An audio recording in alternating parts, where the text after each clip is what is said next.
So the SEC and their little tussle with Coinbase now. So the other day, Judge Faila, she rejected Coinbase's motion to dismiss, and a lot of people, in relation to the Richard Hart stuff, were like, "Oh, what is this going to mean for us? We're screwed," misinterpreting everything. But she was specifically citing the staking program that Coinbase offers on their centralized exchange. That is the reason that they engage in unregistered off and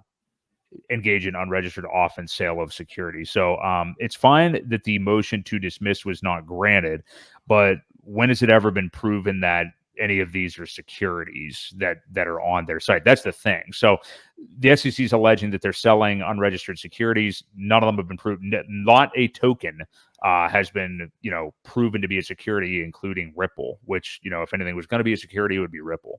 So, yeah. So a lot of people looked at this as bad news. I mean, I don't really think of it that way. That you're talking about dismissing an entire case, and she's falling back on the fact that they have a staking program on a centralized exchange, which I would never participate in, and I don't think people should. But anyway, none of these have actually been classified as securities, and the SEC does not provide any clarity or information on that. Coinbase, I think, still looks really good in this case, and this is only regarding the staking program. So Right. I think the judge kind of maybe tipped her hand a bit. I mean, totally did. And saying like the staking program's the problem. So Right. yeah, what do you make of that? Because people are like, oh no, this is bad news or whatever. I mean, for what we're interested in, what I think most real people or real crypto people are interested in, this isn't something I would never participate in anyway. So I don't look at this as incredibly bad news. It's just that the case is going to go on. So what do you make of that? As far as clarity goes, it looks like Gary's here. We could probably ask him just to. There he is. Okay. No problem, Gary. No. Yeah, no, I agree. I think that, they've been going after staking, Gemini's staking program. They had, who else was it? There was a couple other ones that they basically said, can't do that anymore. They had to remove them.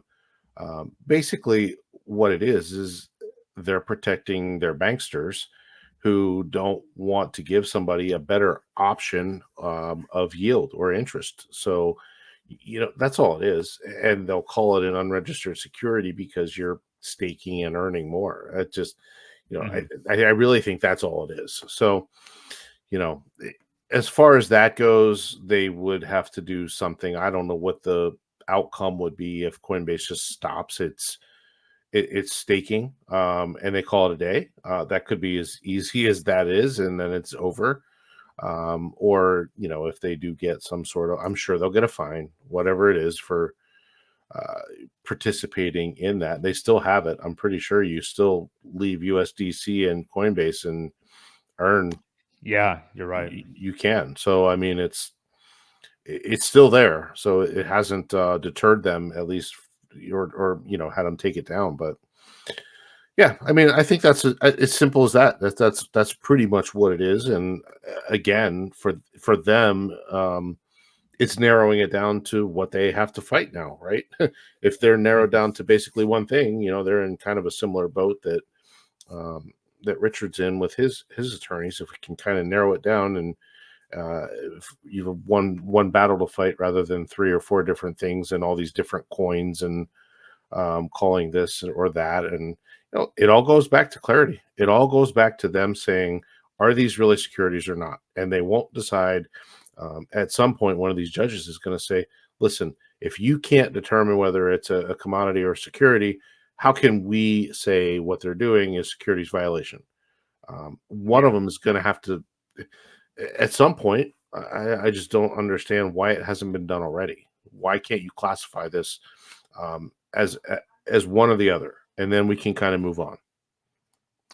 Yeah, I agree. And, this is a good time actually to mention, because I had this on my show notes here for us for weeks that it just didn't really ever come up. But just so everybody knows, like some of the shady tricks of the SEC, and maybe I shouldn't accuse them of like they definitely are behind this, but for the life of me, I can't imagine anybody just having this as a hobby.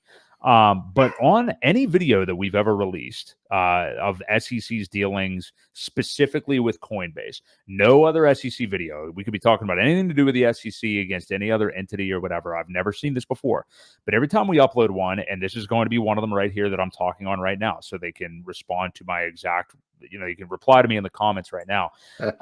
A bunch of bots in favor of the SEC start expanding in the comments about everything that Coinbase is doing wrong. Like it's programmed. They all comment at like the same time. I get a barrage of different messages on our videos, all from and it'll all be like Michael Thompson 6543, Chris Tragan, like it's just all formatted names the exact same, and it's bots from the SEC.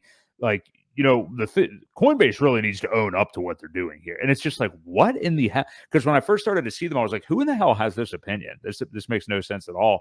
And then, they need to work on their algorithm a little bit, I guess, because they were all coming in at exactly the same time and they all had similar names. So I just started deleting them and then just putting, just basically putting at the top of our videos that like, hey, these are clearly bots if you want to check them down below. So hi guys, you're probably watching this one right now. Yeah, just interesting that they do employ tactics like that. We don't even have 4,000 subscribers. So I don't know like what links they go to try to run this propaganda machine, but I've always found that very interesting. Yeah, So. I'm sure they have bots, or there's different things out there that sift through looking for certain keywords, and then they go in and make comments. I'm pretty sure that's all it is, but yeah, we seem to trigger it on some of our videos, and I hope you just block them. I mean, that's what I would do, but well, I can't block them from commenting necessarily, but I just delete their stuff. I've been reporting them basically, and then they just get removed. So anyway, so that's that. Yeah, their propaganda department is their propaganda department is better than their Twitter offset. Yeah, exactly. You're definitely right about that, Gunblazer. Yeah, I forgot about that one already. Yeah. Good stuff.